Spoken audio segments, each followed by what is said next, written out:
Assalamualaikum warahmatullahi wabarakatuh.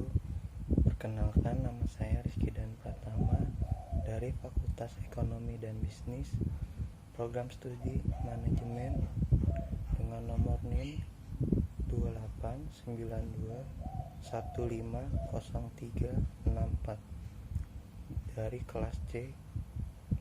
Saya akan mempresentasikan UTS Bahasa Indonesia dosen pengampu Iis Dewi Herawati. Saya akan membacakan keterampilan berbahasa Indonesia. Keterampilan berbahasa Indonesia artinya keterampilan menggunakan bahasa Indonesia dalam komunikasi baik secara lisan maupun tertulis. Keterampilan berbahasa lisan meliputi menyimak dan berbicara. Sedangkan keterampilan berbahasa tulis meliputi membaca dan menulis. Dilihat dari sifatnya, keterampilan menyimak dan membaca bersifat reseptif, yaitu menerima atau memahami pesan yang disampaikan oleh pembicara atau penulis. Sedangkan berbicara dan menulis bersifat produktif, artinya menghasilkan berbicara atau tulisan. Sifat keterampilan berbahasa yaitu lisan dan tulis. Kalau lisan menyimak dan berbicara, tulis membaca menulis, sifatnya reseptif produktif. Keterampilan reseptif menyimak atau mendengarkan adalah kegiatan berbahasa dengan tujuan memahami pesan yang disampaikan.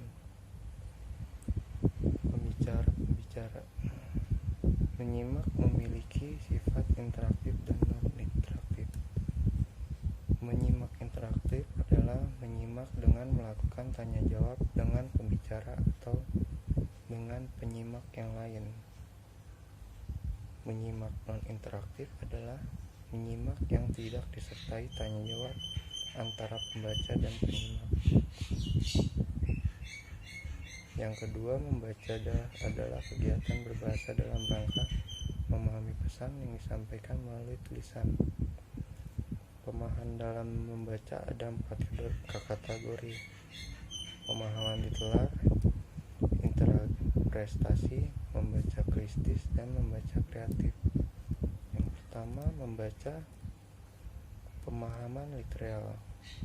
Pemahaman literal merupakan kemampuan yang paling sederhana atau paling dasar karena hanya memerlukan sedikit kegiatan berpikir. Kemampuan ini merupakan kemampuan menemukan makna kata dan makna kalimat yang terdapat dalam konteks secara langsung. Dengan kata lain, pemahaman literal disebut juga pemahaman terhadap makna tersebut atau makna tersurat. Yang kedua, membaca interpretasi memerlukan keterampilan berpikir yang lebih tinggi dibandingkan tingkat pemahaman literal.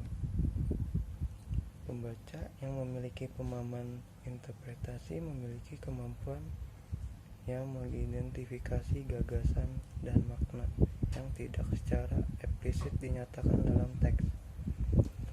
Untuk dapat menemukan makna yang implisit atau tersirat ini, keterampilan berpikir pembaca meliputi kemampuan menggeneralisasi, menentukan hubungan sebab akibat, mengidentifikasi motif-motif, menemukan hubungan antar bagian teks, memprediksi kesimpulan, dan membuat perbandingan.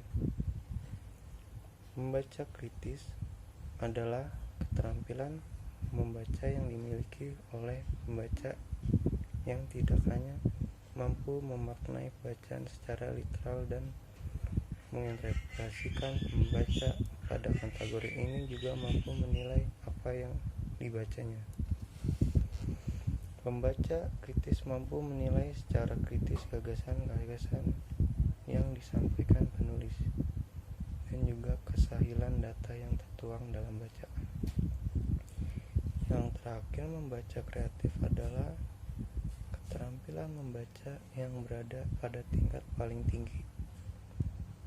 Di samping memiliki kemampuan membaca literal, interpretasi, dan kemampuan berpikir kritis, kategori ini mampu menerapkan gagasan-gagasan yang terdapat pada teks atau bacaan ke situasi baru, mengombinasikan gagasan yang dimiliki pembaca dengan gagasan dalam teks, dan mampu memperluas konsep-konsep yang terdapat dalam teks yang dibacanya. Secara singkat, dapat dikatakan bahwa pembaca kreatif berusaha secara kreatif menciptakan sesuatu yang baru berdasarkan gagasan yang ada di dalam pikiran dan gagasan yang ada di dalam teks. Yang terus membaca intensif. Membaca intensif adalah kegiatan membaca yang dilakukan secara cermat dan teliti terhadap teks yang dibaca. Membaca intensif ini diterapkan dalam upaya mencari informasi secara detail atau diterapkan pada pencarian informasi sebagai bahan diskusi, yakni kemampuan memahami secara detail isi bacaan secara lengkap, akurat, dan kritis pada fakta, konsep, pendapat, gagasan, pengalaman, perasaan, dan pesannya. Keterampilan untuk membaca intensif membuat para pembaca paham pada teks, bisa pada tingkat lateral, kritis interpretatif, maupun evaluatif. Pada aspek kognitif, hal yang dapat dikembangkan dengan teknik membaca yang intensif itu ialah kemampuan untuk membaca dengan komprehensif.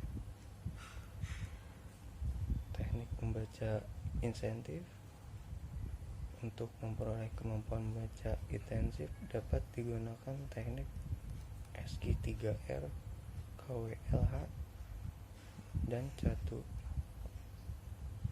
SQ3R adalah Survey, Question, Read, Research, and Review. Tambulan menggunakan istilah dalam bahasa Indonesia yaitu surtabaku. Survei, tanya, baca, katakan, dan ulang. Dan kalau untuk KWLH, know, when, learn, and how. Know adalah pengetahuan yang dimiliki dan sesuai dengan topik yang dibaca, atau dalam kata lain schemata.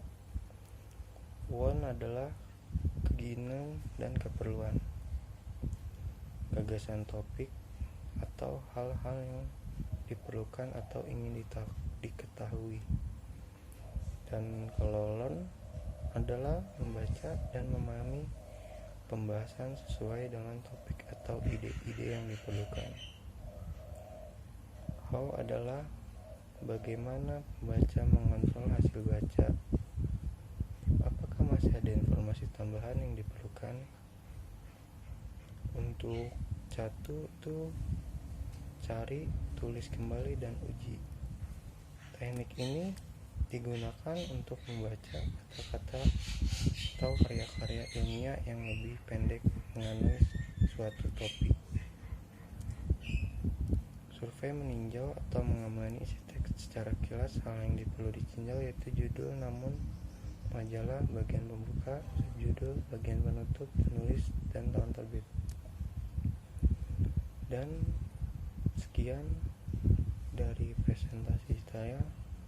Wabillahi taufiq wal hidayah. Wassalamualaikum warahmatullahi wabarakatuh.